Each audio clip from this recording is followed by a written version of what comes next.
बोलिए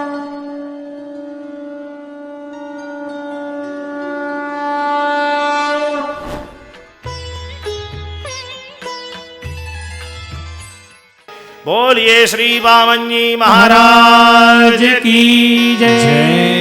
अमित जी एक कुर्सी स्थापित कर दो। अमित जी एक कुर्सी यहाँ स्थापित करके पूजन करा दो। जब थोड़ा सा गा दो बेटा फटाफट हो जाए। ओ हरि बामन रूप बनाया बलि राजा के द्वारे आया। हरि बामन रूप बनाया बलि राजा के द्वारे आया। हरि बामन रूप बनाया हरि बलि राजा के द्वारे आया। हरि बामन रूप बनाया बलि राजा के द्वारे आया।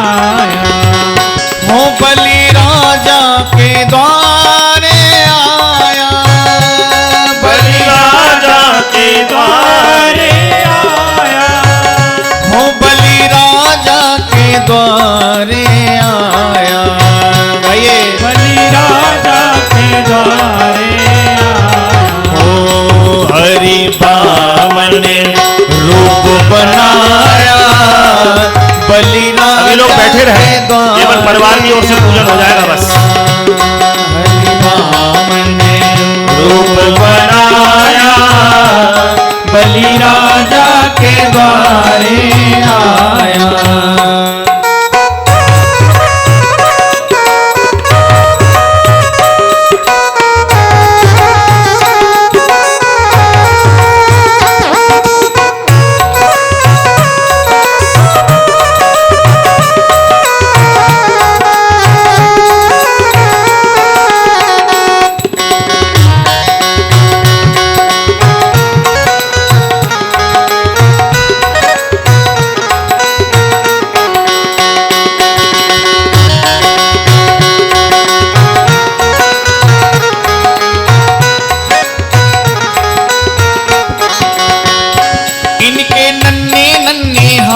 इनके नन्हे नन्हे पाँव। इनके नन्हे नन्हे हाथ इनके नन्हे नन्हे पाँव। हो इनके नन्हे नन्हे हाथ इनके नन्हे नन्हे पाँव। इनके नन्हे नन्हे हाथ इनके नन्हे नन्हे पाँव। हो इनके नन्हे नन्हे हाथ इनके नन्हे नन्हे पाँव। इनके नन्हे नन्हे हाथ इनके नन्हे नन्हे पाँव। और ये कमंडल साथ में लाया।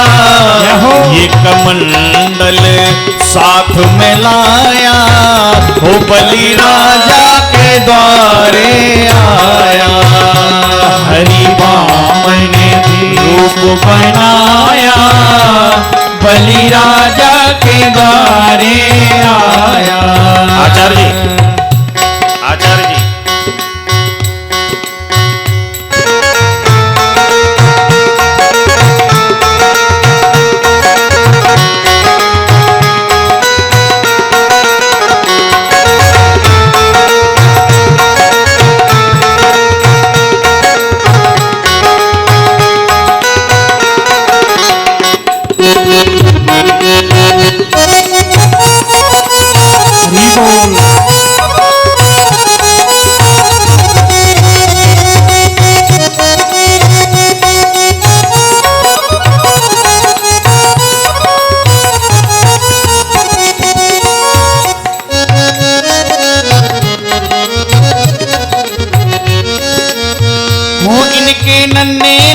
हाथ इनके नन्हे नन्हे पाँव। इनके नन्हे नन्हे हाथ इनके नन्हे नन्हे पाँव। ये कमंडल साथ में लाया बलि राजा के द्वारे आया। ये कमंडल साथ में लाया बलि राजा के द्वारे आया। और बलि राजा के द्वारे आया।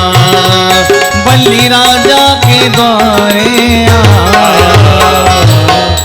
श्री बामन जी महाराज की जय। यज्ञशाला में बैठे हुए महाराजा बलि ने देखा ब्रह्मर्षिणाम परम तप। ऐसा लगा कि ब्रह्मर्षियों का जो तप है वो साक्षात मूर्तिमान होकर भगवान वामन के स्वरूप में हमारे यहाँ पधारे हैं। बड़े सुंदर आसन पर बिठाकर बलि ने भगवान का सांगोपांग पूजन किया और पूजन करने के बाद में प्रार्थना करी महाराज, गाम कांचनम गुणवद्धाम अश्वरथान विप्रकन्याम, आपकी जो इच्छा हो सो मांग लीजिए। भगवान वामन ने त्याग दिखाते हुए कहा, बलि तुझे क्या हमारा स्वरूप ऐसा लग रहा है कि हम विवाह करने के लिए निकले हैं जो कह रहा है विप्रकन्याम? अरे भाई तप करने के लिए निकले हैं तो एक आसन लग जाए, बस इतनी भूमि हमको चाहिए। बलि बोला, महाराज त्वम बालो बालिशमती, आप बालक हैं ना, इसलिए आपकी बुद्धि भी बालक है, न जाने प्रतिबुद्धता। अरे आप अभी स्वार्थ नहीं समझ रहे महाराज, जैसे जैसे जीवन बढ़ेगा वैसे वैसे आवश्यकताएं बहुत होंगी, इसलिए एक आश्रम ठीक ठाक बन जाए, इतनी जगह तो कम से कम ले लो। भगवान वामन त्याग दिखाते हुए बोले, यदृशालावत पुष्टस्यो तेजो विप्रस्य वर्धते, जितना मिले उसमें संतुष्ट रहने से ही ब्राह्मण के तेज की वृद्धि होती है।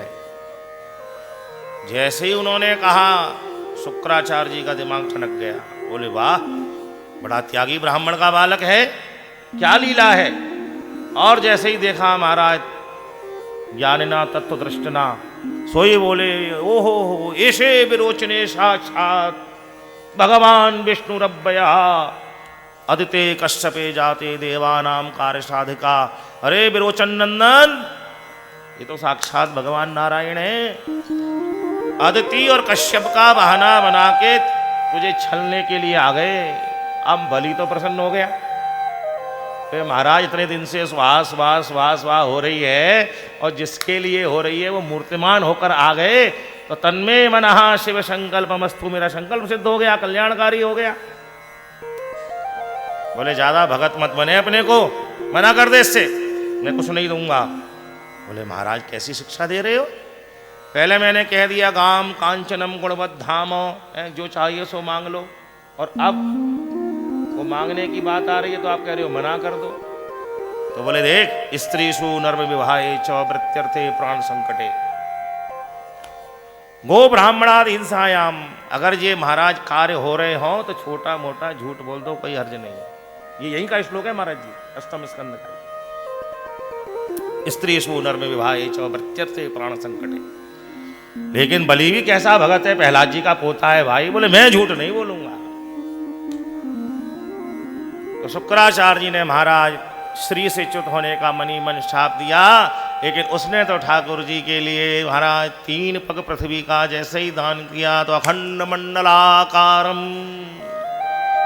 है। भगवान इतने विशाल हो गए कि उन्होंने महाराज अपना सिर आकाश से लगा दिया, भुजाएं अपनी दिशाओं से लगा दी, एक पैर सबसे नीचे अतल वितल सुतल तलातल रसातल और पाताल में रख दिया, और दूसरा सबसे ऊपर सत्यलोक में रख दिया। बोले भैया बलि ये हो गया, तीसरा कहां रखें? भगवान के पार्षद ने पशु की तरह उसको बांधने लगे। बोला महाराज ऐसा मत करो, मैंने तो आपको अपना सर्वस्व दे दिया, लेकिन आपकी बात तो वैसी है हाथी के दांत खाने की और दिखाने की ओर। भगवान बोले भाई तेने सर्वस्व कहां दिया है, तेने अभी सर्व दिया है, स्व तो बाकी है। भगवान प्रातः स्मरणीय पूज्यपाद श्री कृपात्र जी महाराज ने भागवत सुधा में धनवान बड़ा के धन बड़ा, ये दृष्टांत यहां दिया है इस लीला में। वह कहते हैं कि भाई सर्व दिया है तेने, स्व तो बाकी है, तो धनवान बड़ा के धन बड़ा, तेने धनी तो दिया है, अभी तू तो शेष है। इतना सुनते ही महाराज ने ठाकुर जी के आगे आत्मसमर्पण कर दिया। इसीलिए मैंने आज व्याख्या करी थी सख्यम आत्मनिवेदनम। 9वीं जो श्रेणी है भक्ति की, सबसे ऊपर वाली जो श्रेणी है, उसके आचार्य कौन है? महाराजा बलि। श्रवणम कीर्तनम विष्णु स्मरणम पाद सेवनम, एक एक भक्ति के एक एक आचार्य हैं। श्रवण के परीक्षित जी हैं, कीर्तन के सुखदेव भगवान हैं, स्मरण के प्रहलाद जी हैं, पाद सेवन की लक्ष्मी जी हैं, अर्चन के महाराज पृथु हैं, बंदन के अक्रूर जी महाराज हैं, दास्य भक्ति के श्री हनुमान जी महाराज हैं, और सख्य भक्ति के श्री अर्जुन जी हैं, और आत्म निवेदनम महाराजा बलि। बस क्योंकि इन सब ने भगवान को कुछ ना कुछ दिया, लेकिन बलि ने तो अपने आप को ही दे दिया। और बलि के सामने से ये व्यवस्था है कि जिसने आत्मसमर्पण कर दिया, आज भी कितना ही बड़ा आतंकवादी हो, उसको फिर मारा नहीं जाता। फांस से बंधे हुए बलि को भगवान ने मुक्त कर दिया। बोले अब तुझे नहीं मारेंगे भाई, क्योंकि तेने तो हमारी दया धर्म का मूल है। देख बलि, अब तुझे हम मारेंगे तो है नहीं। अब यहां हमारी लीला है, इसलिए तू यहां से जो नीचे तीसरा लोक है ना, पृथ्वी के नीचे अतल, अतल के नीचे वितल, और वितल के नीचे सुतल, जाओ वहां के राजा बन जाओ। अरे महाराज, पातालों में तो नाग है, सब नाग मुझे खा जाएंगे। बोले चिंता मत करे, तू राजा बनना, हम तेरे पहरेदार बन जाएंगे। भक्त के वश में है भगवान, इसलिए भगवान ने कह दिया मैं भक्तन को दास, भगत मेरे भक्त वत्सल। भगवान उसके पहरेदार बन गए। नारायण सरोवर में मैं जब स्नान करने के लिए कक्ष क्षेत्र में, तो वहां पर जो मंदिर बना हुआ है महाराज जी, वो इसी तरह से बनाए हैं कि राजा बलि तो वहां का शासक है और भगवान प्रत्येक द्वार पर खड़े हैं। ना जाने मालिक कहां से आ जाए। ऐसे भक्त वत्सल भगवान ने श्री बलि राजा को अभयत्व प्रदान करके सुतल लोक का राजा बना दिया। और फिर वहां पर प्रहलाद जी आए हैं, विंध्या बलि ने भगवान की स्तुति करी है। समय के अनुसार मैं प्रणाम करता हूं। बोलिए श्री बामन जी महाराज की जय। इसी स्कंद में भगवान ने राजा सत्यव्रत के माध्यम से मत्स्य अवतार धारण किया है। कैसे कैसे अवतार है महाराज जी? कश्यप बन के आ गए, नृसिंह बनकर आ गए, अब मत्स्य बनकर आ गए। ऐसी लीला ठाकुर जी क्यों करते हैं? गोस्वामी जी ने इसी तो लिखा है, सिया राम में सब जग जाने। सनातन संस्कृति ही ये हमको दृष्टि देती है कि चाहे जलचर हो चाहे नभचर हो। अरे भाई, यहाँ तो नाग पंचमी को उसको भी दूध पिलाया जाता है। अगर वो डसलेगा तो मर जाएंगे हम, लेकिन फिर भी सनातन संस्कृति उसको दूध पिलाने के लिए, पूजन करने के लिए नाग पंचमी का निर्माण है हमारे। जलचर के प्रति भी भगवत भाव हो जाए, इसलिए भगवान राजा सत्यव्रत की अंजलि में मत्स्य रूप से प्रकट हो गए और 24 घंटे में इतने बढ़ गए कि पुनः उनको समुद्र में स्थापित करना पड़ा। तब भगवान ने कहा सत्यव्रत राजा से कि राजन, 7वें दिन प्रलय का समय होगा, ये कल्प की पूर्ति होगी और मैं उपस्थित होऊंगा, नाव आएगी। इसी को कहते हैं प्रलय काल में भी जीव का संरक्षण रहना। भगवान की प्रेरणा से 7वें दिन प्रलय हुई, जल प्रलय हुई, भगवान मत्स्य प्रकट हुए।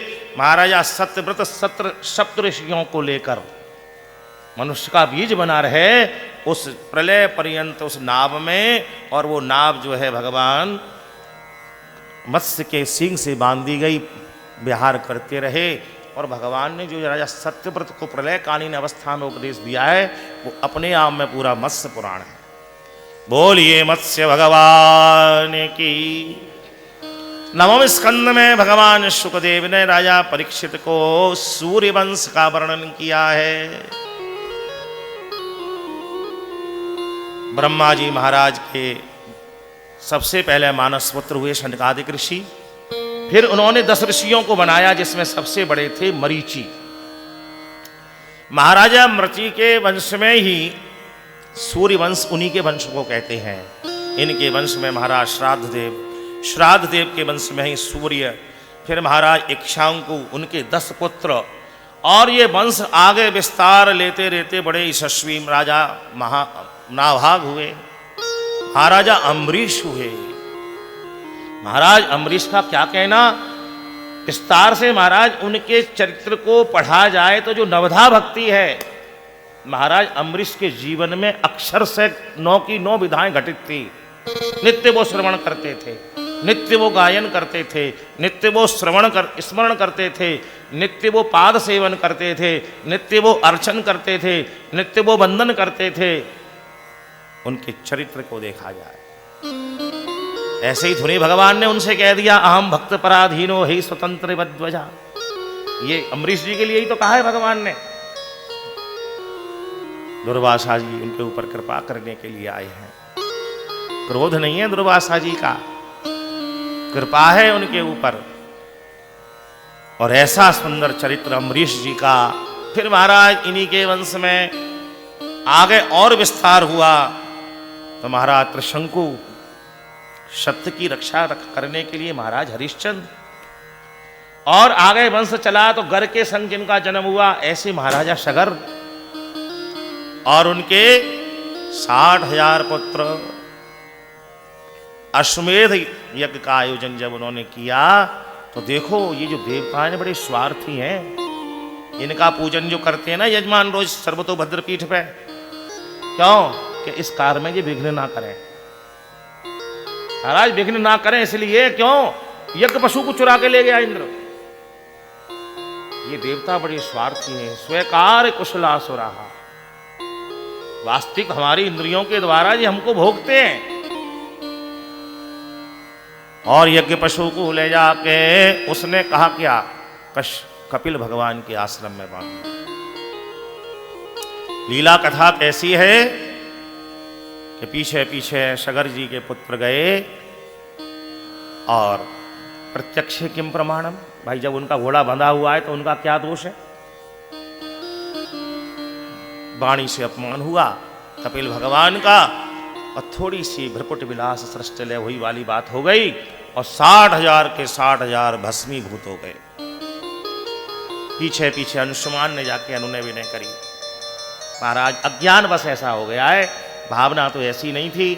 तो बोले कोई बात नहीं, ये तो माँ गंगा पृथ्वी पे आनी चाहती है इसलिए लीला हो रही है।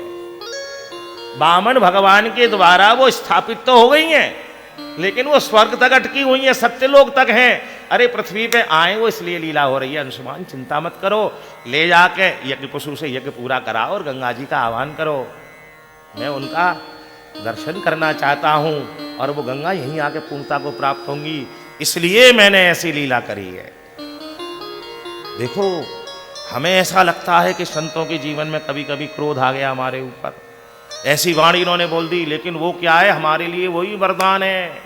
परीक्षित जी के जीवन को देख लो, 7 दिन में मरने का शाप नहीं लगे श्रृंगी के द्वारा तो कहां से श्रवण करते कथा। तो कपिल भगवान यदि 60,000 पुत्रों का भस्मीभूत नहीं करें तो कहां से गंगा जी का आह्वान। तो कृपा है इसमें छिपी हुई। नारायण अंशुमान घोड़े को लेकर आए हैं और उन्होंने राजा सगर का यज्ञ पूरा हुआ और फिर अंशुमान जी गंगा जी के लिए शरीर पूरा हो गया। पर महाराज दिलीप लगे, शरीर चला गया और फिर महाराजा भगीरथ भाग्य के रथ पर जो आरूढ़ होता है उसी का कार्य सिद्ध हो जाता है। माँ गंगा प्रसन्न हो गई, उन्होंने कहा बेटा आने को तो तैयार हूं, लेकिन मेरे प्रबल वेग को कौन सहन करेगा। रसातल में चली जाऊंगी, कपिल भगवान का जो उद्देश्य है वो पूरा नहीं होगा, मैं वहां तक पहुंच भी नहीं पाऊंगी। तो माता आपके वेग को कौन सहन कर सकता है। तो भैया चाहे जहर को धारण करने की बात हो चाहे अमृत को धारण करने की बात हो, एक ही पर्सनैलिटी पे दृष्टि रुकती है। नमः शिवाय, ओम नमः शिवाय, हरि हरि भोले नमः शिवाय। माँ गंगा के लिए भगवान भोलेनाथ का स्मरण किया गया और भगवान भोलेनाथ अपनी जटाओं को फैलाकर गंगोत्री से ऊपर गौमुख, गौमुख से भी ऊपर महाराज अपने विशाल शरीर को लेकर जटाओं को लेकर खड़े हो गए। और भगीरथ ने जब आह्वान किया है गंगा गंगे तयो ब्रूयात, बोलिए बोल गंगे मैया की जय। सबने जय बोली है। जय बोलने से कल्याण नहीं होगा।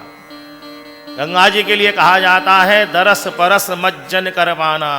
श्लोक कह रहा है गंगा गंगेत यो ब्रूयात योजना नाम शतैरपि।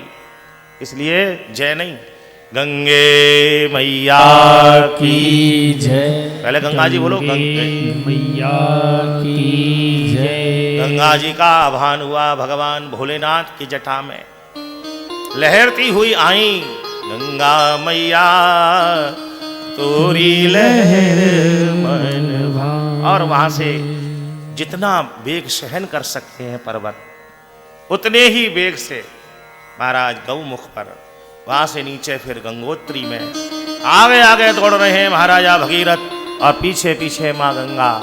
क्यों है वो पूजनीय आदरणीय? क्यों कि वो नीचे से ऊपर से नीचे को उतर रही हैं, कितनी सरल हो रही हैं, धरातल पर आ रही हैं। और फिर हरिद्वार में जब वो आ गई, रथ पर सवार हो गए भगीरथ, क्योंकि उनका वेग इतना था कि पैदल पकड़ ही नहीं पाते। और भारत के अनेक प्रांतों को पवित्र करती हुई माँ गंगा तीर्थ राज प्रयाग पहुंच गई। और वहां से फिर अकेली नहीं चली, अपनी दोनों बहनों को भी संग ले लिया। और क्या हो गया? त्रिवेणी नाम हो गया। अब कहोगे आप भैया गंगा जी और यमुना जी तो दिखाई देती है, सरस्वती नहीं दिखाई देती। तो बेणी कहते हैं माताओं की चोटी की तरह है। जब हमारी माताएं चोटी बनाती है तो 3 भाग करती हैं, और जब गूंथ देती हैं तो 2 ही नजर आते हैं, तीसरा भाग नजर ही नहीं आता। ऐसी माँ गंगा और यमुना के मध्य में सरस्वती ऐसी गुथ गई है कि अस्तित्व है। और वहां से तीनों एक स्वरूप होकर जहां प्रतीक्षा कर रहे हैं भगवान कपिल, वहां पर पहुंची हैं। और उस स्थान का नाम क्या हो गया? सारे तीर्थ बार बार गंगा सागरे। जैसे ही माँ गंगा जी का स्पर्श हुआ है, महाराजा सगर के पुत्रों के भस्मीभूत शरीर से साम महाराज चतुर्भुजी हो गए, पीताम्बर सबने धारण कर लिया, तुलसी मंडित मंडित हो गए और भगवान के लोक की उनको प्राप्त हो गई। बोलिए गंगे मैया की जय। महाराज भगीरथ के वंश में, क्योंकि समय की प्रतिबद्धता मेरे पास आ गई है सूचना, खट्वांग दीर्घबाहुश्च रघुस्तस्मात् पृथुश्रवः अजस्ततो महाराज तस्मात् दशरथो भवत्। सुखदेव जी भगवान राम जन्म की कथा कहने जा रहे हैं, क्योंकि इसी वंश में ठाकुर जी का प्राकट्य हुआ है। महाराजा भगीरथ के वंश में ही खट्वांग राजा हुए। 48 मिनट पहले पता लगा कि शरीर छूटेगा, 2 घड़ी पहले। 1 घड़ी 24 मिनट की होती है, और महाराज 2 घड़ी में ही संपूर्ण त्याग करके और उन्होंने भगवत प्राप्ति कर ली। खट्वांग दीर्घबाहुश्च, उनके पुत्र हुए महाराज दीर्घबाहु, और दीर्घबाहु के पुत्र हुए महाराज रघु। ये जो हम सुनते हैं ना, रघुकुल रीत से चले आई, बहुत से लोग समझते हैं भगवान राम जी के सामने ये स्थापित हुआ वचन। नहीं नहीं नहीं, इनके पूर्वज हैं। खट्वांग दीर्घबाहुश्च रघुस्तस्मात् पृथुश्रवः, और महाराज रघु के पुत्र हुए पृथुश्रवा जी, और इनके पुत्र हैं महाराज अज, और अज के पुत्र हैं श्री दशरथ जी महाराज। और ही इज नॉट बैचलर, मत समझना वो अकेले हैं। कौसल्यादि नार प्रिय और सब आचरण पुनी। रामायण से समझे, अवधपुरी रघु कुली मन राऊ, वेद विदित तह दशरथ नाऊ। अवधपुरी रघु कुली मन राऊ, वेद विदित दशरथ नाऊ। ऐसे अवधपुरी के राजा हैं, कोई मूर्ख राजा नहीं है, आज की तरह नहीं है कि कोई भी इलेक्शन लड़ ले। वेद विदित, वेद धातु से ही वेद शब्द का निर्माण होता है। और दशरथ जी कैसे राजा हैं? वेद विदित तह दशरथ नाहु, और कौशल्यादि नार प्रिय सब आचरण पुनी। एक नहीं, 3 शक्तियों के संग इनका जीवन है। लेकिन फिर भी गोस्वामी जी क्या कह रहे हैं? एक बार भूपत मन माही, भई गिलानी मोरे सुत नाई एक बार। आज ही ऐसा क्यों हुआ भाई? सैकड़ों हजारों दशकों से जीवन चल रहा है, ग्रस्त जीवन, तो गिलानी आज ही क्यों हुई? एक संत का बड़ा सुंदर भाव है, श्री इंदु जी महाराज का, वृंदावन वाले जो है, उन्होंने बड़ा सुंदर भाव दिया। बोले आज गिलानी इसलिए हुई है कि आज वशिष्ठ जी महाराज जब आए हैं दशरथ जी के यहाँ पर, अकेले नहीं आए, माता अरुंधति संग में आई, और वो अकेली नहीं आई, अपने पौत्र को संग लेकर आई। छोटा सा बालक आ गया बाबा दादी के संग में। अब सभा में बैठ के राजा के सीधे हाथ पर आसन था, श्री वशिष्ठ जी का, विराजमान हो गए। माता अरुंधति रनवास में चली गई, बालक भी संग गया।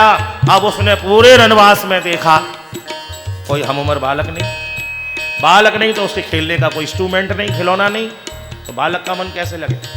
अब वो बालक रोने लगा जोर जोर से। माता ने बहुत सांत्वना दी, अरुंधति जी ने नहीं रुका, नहीं चुप हुआ। तीनों माताएं लग गईं, कौशल्या, केकई, सुमित्रा, नहीं शांत हुआ। अतिशय रुदन करने लगा और ज्यादा, सभा में लेकर आ गई, इशारा दिया वशिष्ठ जी को, ये परेशान कर रहा है, चलो। स्वयं दशरथ जी सिंहासन से खड़े हो गए, बालक को दुलार करने लगे, शांत करने लगे, और बालक जोर से रोए। दशरथ जी ने पूछा, गुरुदेव जी इतना क्यों रो रहा है? समय पाते ही, अवसर पाते ही वशिष्ठ जी ने बाण मार दिया दशरथ के। दशरथ, तुम इसकी भाषा को नहीं समझोगे, मेरा वंशज है ना, मैं इसकी भाषा को समझ रहा हूं। ये रो रो के कह रहा है कि हे दादाजी, तुम तो दशरथ के गुरु हो, लेकिन जब मैं बड़ा होऊंगा तो किसका गुरु बनूंगा? इसके तो कोई संतान नहीं है। और इतना कहते ही बालक को लेके चले गए वशिष्ठ जी, लेकिन दशरथ जी की सुख चैन को ले गए। इसलिए एक बार भूपत मन माई, भई गिलानी मोरे सुत नाई। वशिष्ठ जी की इस बात को सुनकर गिलानी से परिपूर्ण हो गए दशरथ जी। तो बोले अब जिसने दर्द दिया है वही इलाज करेंगे, तो अन्यत्र कहीं नहीं गए। गुरु ग्रह गोरत गयो महिपाला, चरण लागे करे विनय विशाला। गुरु ग्रह तोरत। कभी भी मन में गिलानी हो, ऐसे गुरु का वर्ण करो जिससे जाकर संवाद कर सकते हो, अपनी बात रख सकते हो। कि आज मन में ये क्लेश है। और जैसे ही वशिष्ठ जी के आ गए, निज सुख दुख सभी गुरु रही सुनायो। सुनते ही वशिष्ठ जी प्रफुल्लित हो गए। दशरथ जी रो रहे हैं, वो महाराज अपना सुख दुख सुना रहे हैं और वो हंस रहे हैं।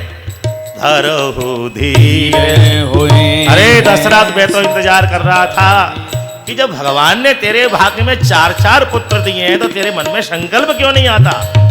धरहु धीरे होई है सुत चारी, त्रिभुवन विदित सकल भयहारी। भाई थोड़ी सी रुकावट है, प्रारब्ध थोड़ा अटक रहा है, तो थोड़ा सा उपाय करा दो। अरे गुरुदेव, आपका हाथ किसने पकड़ा है?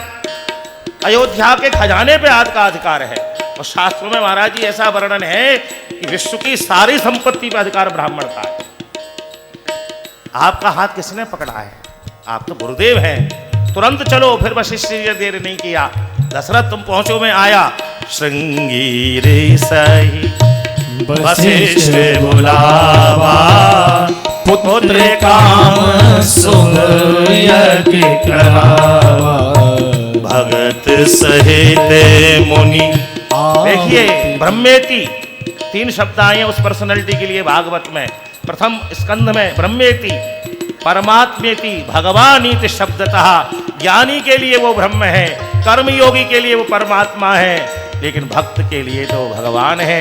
इसलिए ज्ञान के संग आहुति नहीं दी गई, कर्मयोग के संग नहीं। भगत सहित, भगत सहित मुनि आहुति दीनी। और ये ध्यान रखना, पहले ऋषि मुनि ही आहुति देते थे, क्योंकि वो मंत्र के दृष्टा होते थे। यजमान तो केवल सामग्री तैयार कराता था। भगत सहित मुनि वशिष्ठ जी ने भी नहीं दी, केवल श्रृंगी ऋषि ने दी। भगत सहित मुनि आहुति दीनी प्रगटे अगन चरु कर लीनी भगत सहित। और चमत्कार हो गया, साक्षात भगवान यज्ञ नारायण प्रकट हो गए चरु का खीर का प्रसाद लेके। बोलिए श्री यज्ञ नारायण भगवान की। और यज्ञ नारायण भगवान ने वो प्रसाद किसको दिया? सीधे दशरथ जी को नहीं। यजमान के सिंहासन पर कौन बैठा है? श्रृंगी ऋषि। तो यज्ञ नारायण ने वो प्रसाद दिया श्रृंगी ऋषि को। श्रृंगी ऋषि ने प्रसाद दिया वशिष्ठ जी को, लीजिए आपका कार्य सिद्ध हो गया। और वशिष्ठ जी ने वो प्रसाद दिया दशरथ जी को। कितने पुरुषों के हाथ लगे? भगवान यज्ञ नारायण की कृपा से रामभद्र हैं, श्रृंगी ऋषि की कृपा से श्री भरत लाल जी हैं, और वशिष्ठ जी की कृपा से श्री लखन लाल जी हैं, और दशरथ जी की तो केवल शत्रुघ्न लाल हैं।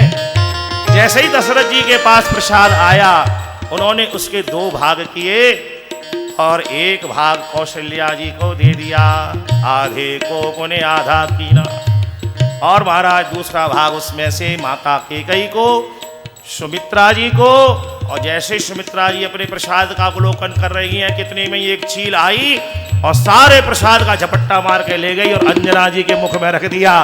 बोलिए श्री हनुमान जी महाराज की जय हो।